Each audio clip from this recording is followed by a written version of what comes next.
सोचिए जरा, आपके फोन में एक ऐप है और उस पर देश की सबसे बड़ी अदालत इतनी नाराज हो जाए कि उसे देश छोड़ने तक की धमकी दे दे। आज हम मेटा और भारत की सुप्रीम कोर्ट के बीच इसी बड़ी और दिलचस्प लड़ाई को समझने वाले हैं। तो ये कहानी शुरू होती है एक तरह से क्लाइमैक्स से। तारीख थी 3 फरवरी 2026 और भारत के सुप्रीम कोर्ट में माहौल बहुत ज्यादा गर्म था। ये किसी और ने नहीं बल्कि भारत के चीफ जस्टिस ने सीधे सीधे व्हाट्सएप की पेरेंट कंपनी मेटा से कहे। मतलब उन्होंने साफ साफ आरोप लगाया कि मेटा देश के संविधान के सिद्धांतों का मजाक उड़ा रही है। और बात यहीं खत्म नहीं हुई। कोर्ट ने तो कंपनी की डेटा शेयरिंग पॉलिसी को एक तरह से चोरी का नाम दे दिया। तो सबसे बड़ा सवाल यही है कि आखिर बात यहां तक पहुंची कैसे? मतलब $1 ट्रिलियन की कंपनी को देश से निकलने की धमकी क्यों दी जा रही है? अदालत के इस गुस्से की जड़ को समझने के लिए हमें थोड़ा पीछे जाना होगा, साल 2021 में, जब एक पॉलिसी में बहुत बड़ा बदलाव किया गया था। और यहीं से समझ लीजिए सारा का सारा विवाद खड़ा हुआ। देखिए, पहले क्या था, यूजर्स के पास एक चॉइस थी कि वो चाहें तो अपना डेटा फेसबुक के साथ शेयर ना करें, लेकिन इस नई पॉलिसी ने वो चॉइस ही छीन ली। अब तो सीधी सीधी शर्त थी, या तो हमारी शर्तें मानो या फिर ऐप इस्तेमाल करना छोड़ दो। इस मानो या छोड़ दो वाली पॉलिसी ने जाहिर है भारत में एक बड़ा हंगामा खड़ा कर दिया, और यहीं से शुरू हुई सालों तक चलने वाली एक बहुत बड़ी कानूनी लड़ाई। तो ये लड़ाई चली कैसे? देखिए, जनवरी 2021 में व्हाट्सएप ये नई पॉलिसी लाया। फिर नवंबर 2024 में भारत के कंपटीशन कमीशन यानी सीसीआई ने कहा कि ये तो अपने दबदबे का गलत इस्तेमाल है।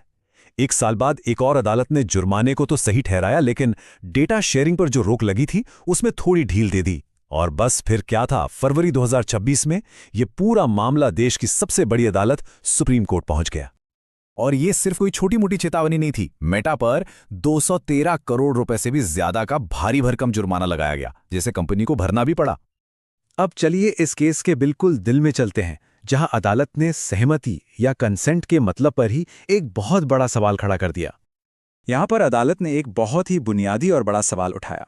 सवाल ये था कि जब कोई ऐप इतना बड़ा हो जाए कि करोड़ों लोग उसे इस्तेमाल करते हों और उसका कोई खास विकल्प भी ना हो, तो क्या यूज़र जो आई एग्री पर क्लिक करता है वो सच में उसकी सहमति होती है या फिर वो बस एक मजबूरी है? इसी रिश्ते को समझाने के लिए चीफ जस्टिस ने ये कमाल की मिसाल दी। उन्होंने कहा कि ये तो एक शेर और मेमने के बीच हुए समझौते जैसा है। इसी बात को समझाने के लिए कोर्ट ने एक स्ट्रीट वेंडर टेस्ट की बात की। मतलब जरा सोचिए, क्या कोई आम इंसान, मान लीजिए सड़क पर कोई ठेला लगाने वाला, क्या वो इन बड़ी बड़ी कंपनियों की इतनी मुश्किल कानूनी भाषा वाली पॉलिसी को सच में समझकर अपनी सहमति दे सकता है? शायद नहीं। अच्छा, ये मत समझिए कि ये सिर्फ भारत की कहानी है। असल में ये डेटा और प्राइवेसी को लेकर जो पूरी दुनिया में एक जंग छिड़ी हुई है, ये उसकी एक बहुत ही अहम लड़ाई है। और ये लड़ाई भारत में इतनी बड़ी क्यों है? क्योंकि भारत मेटा के लिए दुनिया का सबसे बड़ा बाजार है।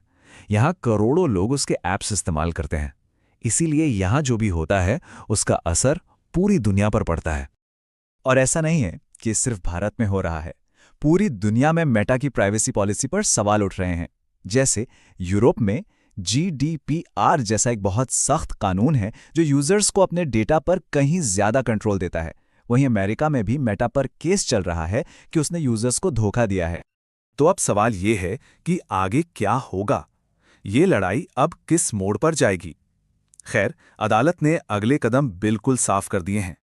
तो फिलहाल के लिए कोर्ट ने 3 बड़े और साफ आदेश दिए हैं। पहला, व्हाट्सएप अभी मेटा के साथ कोई भी डेटा शेयर नहीं करेगा, तुरंत रोक।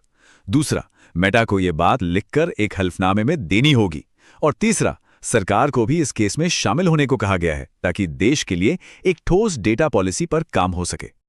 तो इस केस का फैसला चाहे जो भी हो, ये एक मील का पत्थर साबित होगा। और ये हम सबको एक बहुत जरूरी सवाल के साथ छोड़ जाता है। हमारे इस डिजिटल दुनिया में हमारे अधिकारों का असली रखवाला कौन होना चाहिए?